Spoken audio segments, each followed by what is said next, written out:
Welcome back to PR and Test Drive. I'm James, and this week I've been driving this 2025 Toyota 4Runner TRD Sport. Now the 4Runner for 2025 comes to us completely refreshed, both exterior and interior, and it's now the 6th generation of the Toyota 4Runner. Niall took a look at the outgoing 5th generation last year and wondered if it would attract new buyers or if old buyers of the 5th generation would still like it. I think that yes, I think that this will definitely attract a ton of new buyers in its styling. The interior, I think, is a little bit better for me anyways, and just being of, I guess, the younger crowd, I do feel like a lot of this will be approved by them. The 2025 version of the 4Runner does a lot of things right. In fact, it does most things right, but I think its biggest pain point here is going to be its price point. See, I have this in its TRD Sport trim, which is one level above the SR5, which is just the base model. And while it does improve on the base model, you have to wonder that did they improve it enough to justify the price point? Now, if you don't include different delivery charges and things like that, this 4Runner will run you around $59,000 Canadian. If you do include the air conditioning fee and all the other fees that come with it, the standard ones, it's gonna run you about $61,000 Canadian. And it makes me ask the question, how much money am I willing to spend on a truck-like SUV? And there's certain features, once we approach 59, once we get around that $60,000 range Canadian, I really start to look into the little details. Does it have like certain little features that needs to be there so that I feel like, and that so you feel like you're getting the most for your money? I'm gonna show you everything. I'm gonna show you what is here, what isn't here, and what I feel should be here for this price point. You can give me your opinion afterwards. Let's get this thing on the road, but first, let me tell you a little bit about it. Powering the 2025 4Runner TRD Sport is a 2.4 liter 4-cylinder turbocharged I-Force engine with 278 horsepower and 317 pound-feet of torque. Now, if for whatever reason that isn't enough power for you, you can upgrade to the hybrid powertrain, which still features the 2.4 liter 4-cylinder turbo engine, but you get the addition of the EV power. So you're looking at 326 horsepower and 465 pound-feet of torque with the hybrid trim. But I have to tell you that the difference in price between the hybrid and the non-hybrid is quite significant. So if you want the hybrid trim of the 4Runner, be prepared to dish out significantly more money. This also comes with an 8-speed automatic transmission and part-time 4-wheel drive, and this 4Runner can tow up to 6,000 pounds. There we go. Keeping it short and simple. Let's get this thing out on the road. All right, so on the road now with the 4Runner TRD Sport. What an easy week it's been to live with this thing. I mean, I've had space, I've had a good amount of pickup. I know there's gonna be a lot of complaints about the fact that there's no V6. I would have taken the V6 again. I think it was a reliable engine. I think this one is an unknown now because, you know, it's their new thing. It's the 4-banger, it's whatever. I would have maybe liked an inline 6 to replace the V6 maybe. I don't know, but there is a hybrid version available. So if you don't feel like this engine has enough power for you, then you can always just get the hybrid and it'll increase the power quite a bit. But I'll put it in sport mode, which is the mode that I drive in most of the time, and I'll give it some beams here. Oh yeah. I mean, it gets up to speed and it has like a grumble and you can hear the turbo kind of spin up a little bit, so that's also very nice. So you're definitely not gonna have any problems overtaking slower traffic. It does have like that groan. It also has like, you can hear the turbo spin up a bit too.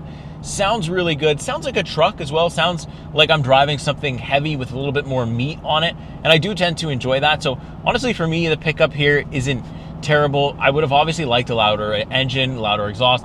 That's something as an enthusiast that I'll probably always want and ask for, but it really doesn't bother me that it's not here because I get up to speed no problem. And for me, when I'm driving a big 3-row with a lot of space or a big SUV in general with a lot of space, this is what I'm looking for. Just, can it get up to speed in a proper time where I don't feel like it's dangerous? The answer is yes. I'm completely okay with that.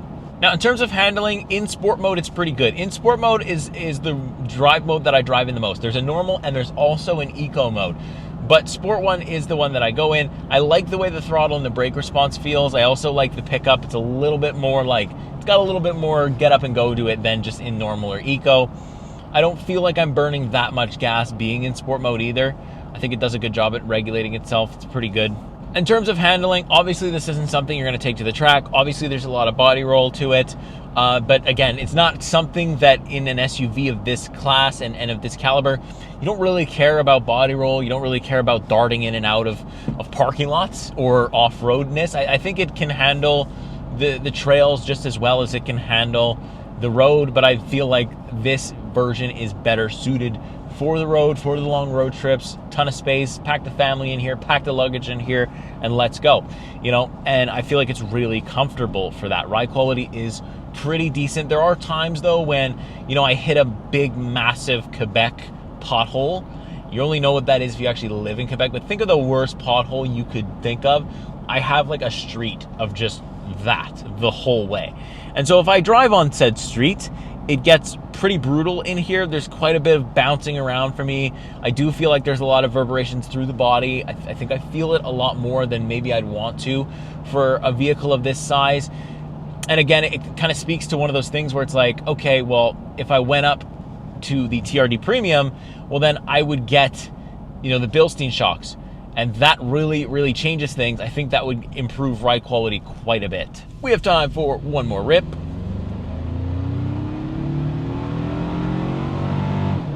Oh, it actually does redline. That's pretty cool. Redline is about 6,000 RPM. Pretty good. Again, hopefully you can hear it. I think they would have really made people mad if they pumped in the audio there. They didn't. You get like the groan or the screaming. I don't know, whatever you want to call it. You get it from the engine. In the lower revs, it kind of reminds me of a V6 a little bit. Once you get up to the higher, it's just kind of the same tone, and it sounds like it doesn't enjoy doing that. It's one of those things.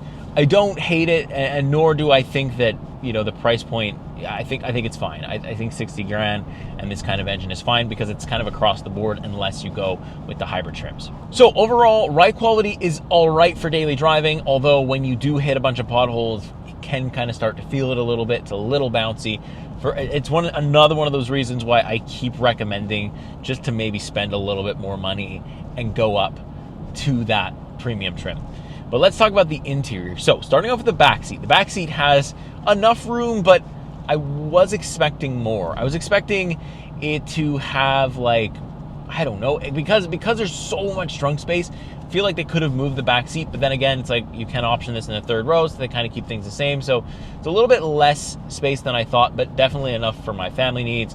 Fits my car seat well, fits my wife back there well, no huge complaints there. It's got enough stuff. It's not heated, but it does have vents in the back as well as chargers, so no problem there in terms of space and climate control back there.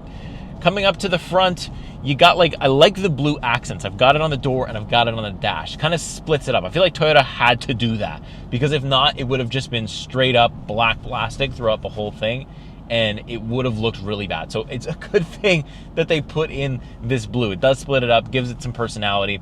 I really tend to like that. I've got standard door controls as well as what I like to call Toyota plastic, where it doesn't feel that cheap. It is plastic, but it's easy to clean and stuff like that. And I feel like if you're buying a 4Runner like this, you kind of want something that's easy to clean, so that's really good. And I also like the vent design as well. All the vents in here look really, really good. I know that the outgoing, so the 5th generation of the 4Runner had a bunch of buttons everywhere, absolutely everywhere, but now I have the fully loaded version one. I don't, so I've got a lot of missing panels where there should be buttons. I think there should be a lot more buttons than there actually is, although I do still think the 5th generation just inherently had more than any trim available here in 2025. But still, left hand side I've got some headlight controls where I can actually move them up and down, which is really cool. I've got the illumination controls, the automatic high beams, traction control, and I've also got the AC 12 volt button. But other than that, it's really grayed out. It's just blanked out. And then we'll move on to our digital gauge cluster, a very nice touch. I actually love this thing. It looks very cool. I can have kind of different themes or different setting screens, so I can flip through them.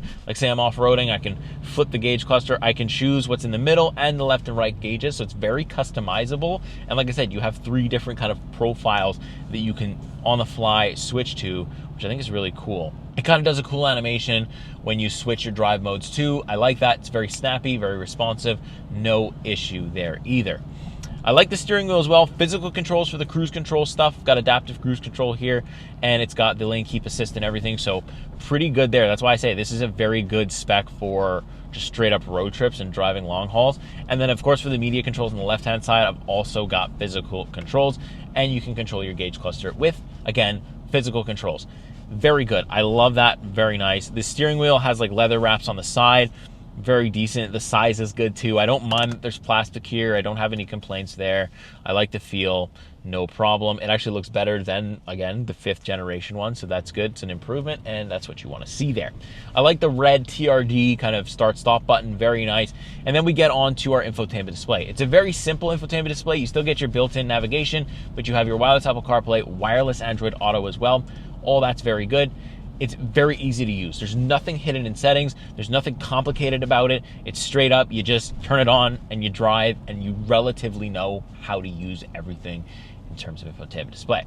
I will say though that for this price point, 59, 60, whatever you want to call it, it's small. It's not unacceptably small to the point where I'm like, oh my God, I hate this thing, but it's small. And there's no hiding it. And then again, if you go up a little bit more in trim, you get a pretty massive screen.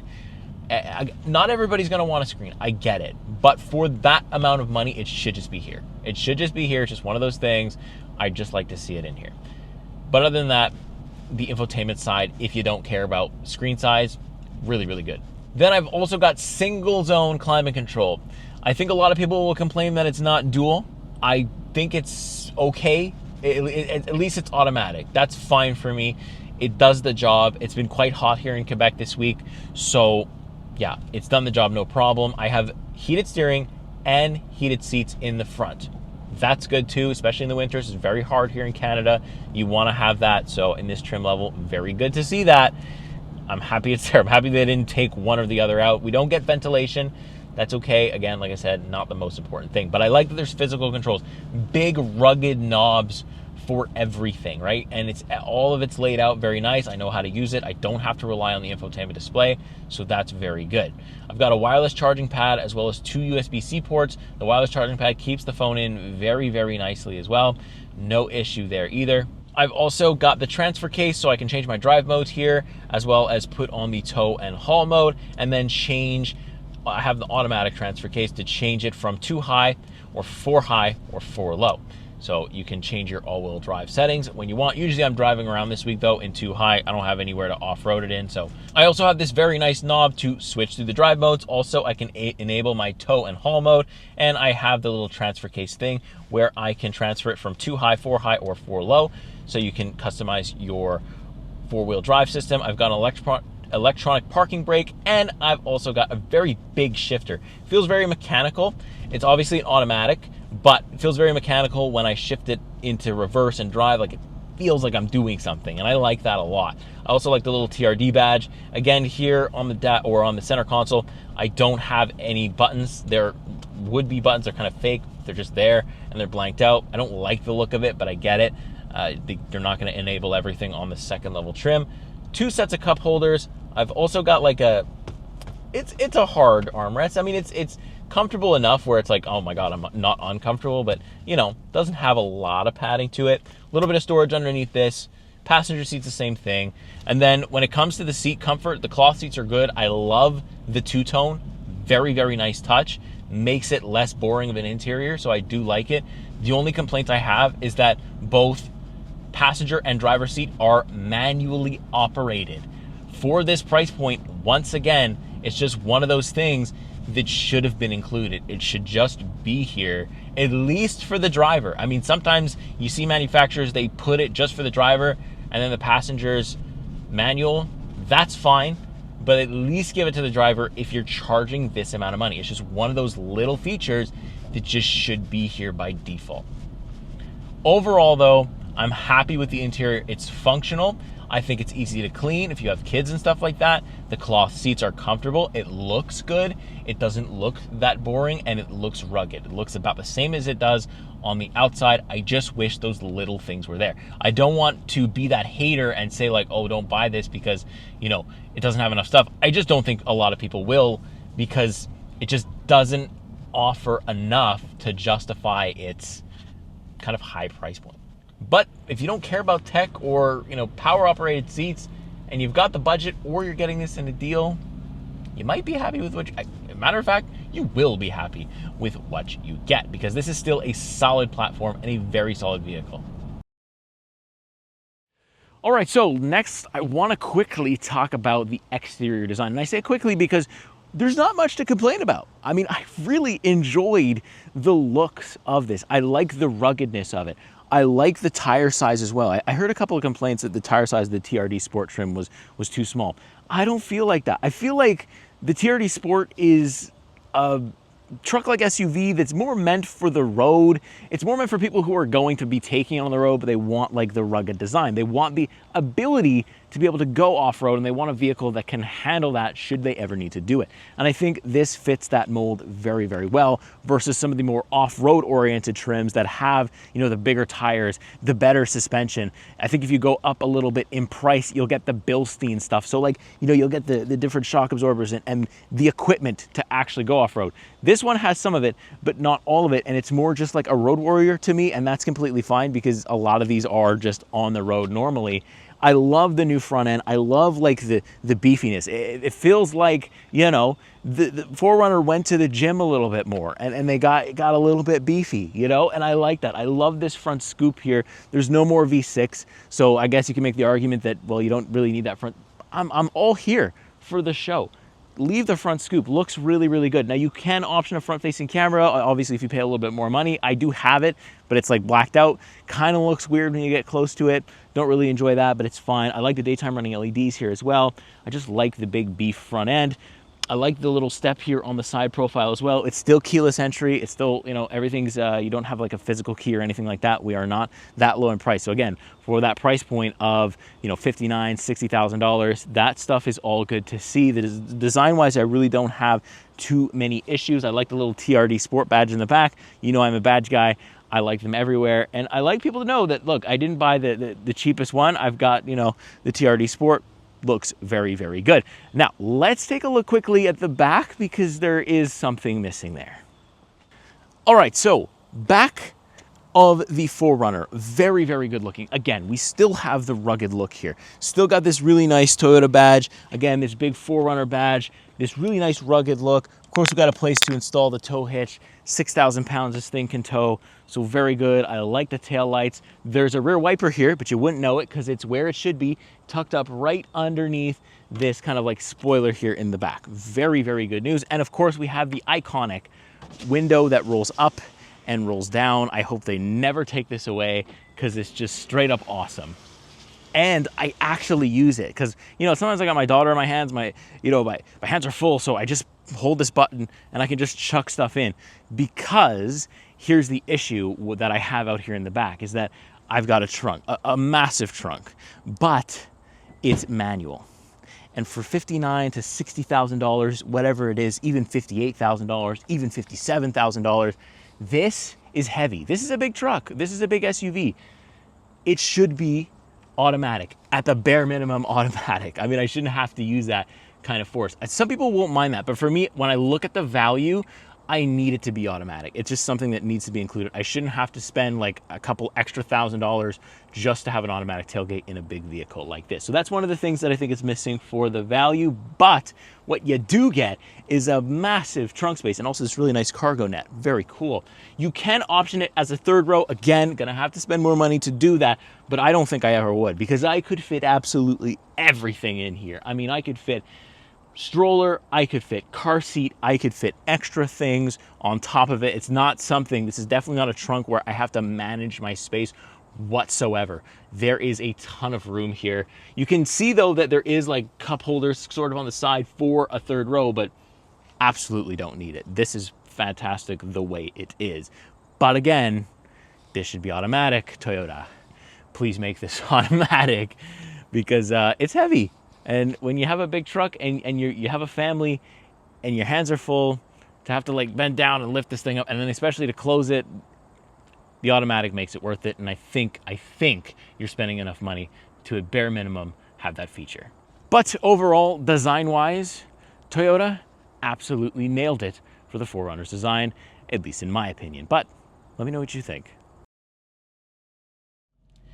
All right, so to wrap everything up, the final thoughts. One thing that I forgot to mention about the interior that kind of like, irked me the wrong way a bit was the fact that I have parking sensors, but I don't have a 360-degree camera. Again, in this price point, this size of vehicle, I just feel like there's other companies out there offering vehicles at lower price points in lesser trims that have things, 360-degree camera, parking sensors, and they're not charging $60,000. I mean, that is the thing. That is the biggest issue. That is its biggest downfall.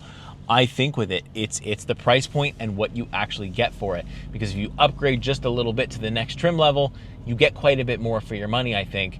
And that's where I'm recommending people go. I think people are calling this one the sweet spot, but I don't think it is. I think the next level up is potentially the sweet spot, unless you're getting this one on a deal. If the dealership is trying to give it to you, you're getting a great platform, just not for the price that they actually want for it. I would not pay that price.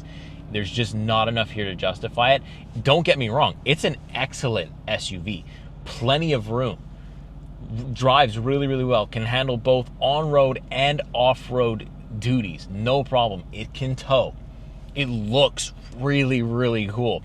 I get looks all the time because it's a newer generation. There isn't too many of these out on the road just yet.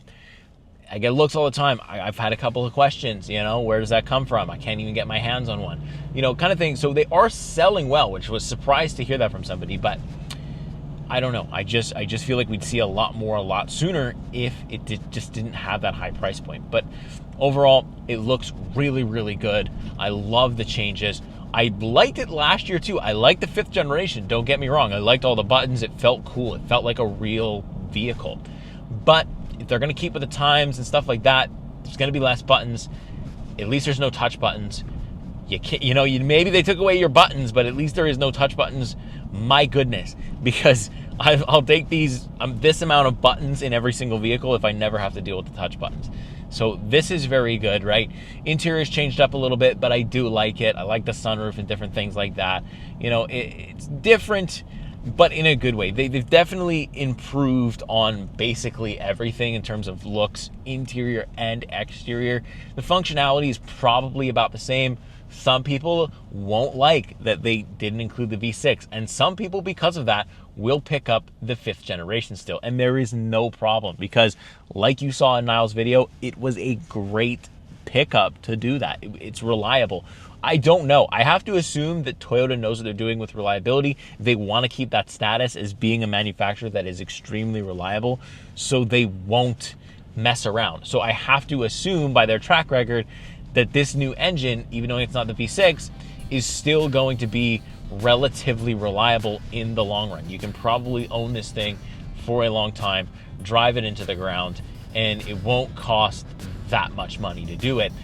And that's kind of the most important thing. It's just long-term ownership. If you're gonna pay the crazy price point, it better stand the test of time. And for the owners, the people that buy this, I really, really hope it does, because this is an excellent SUV. I hope later on this year to be able to actually check out, the fully loaded version, really see, I think it's like $81,000, something like that. I really want to see what the top end, the best. I want to try the hybrid version of what this has to offer, because I really like this truck. I just don't like its price point. So I want to see what the top trim has to offer, and then we'll truly have a full picture of, what's at the low end and what's at the top end, and if there's somewhere we can meet in the middle. So I'll get back to you on the 4Runner. This is definitely not all that is left. I'm going to try to get the top level trim. If you like this video, make sure you subscribe, make sure you leave a like, leave a comment. What do you think? Do you think that price point is too high? Am I crazy?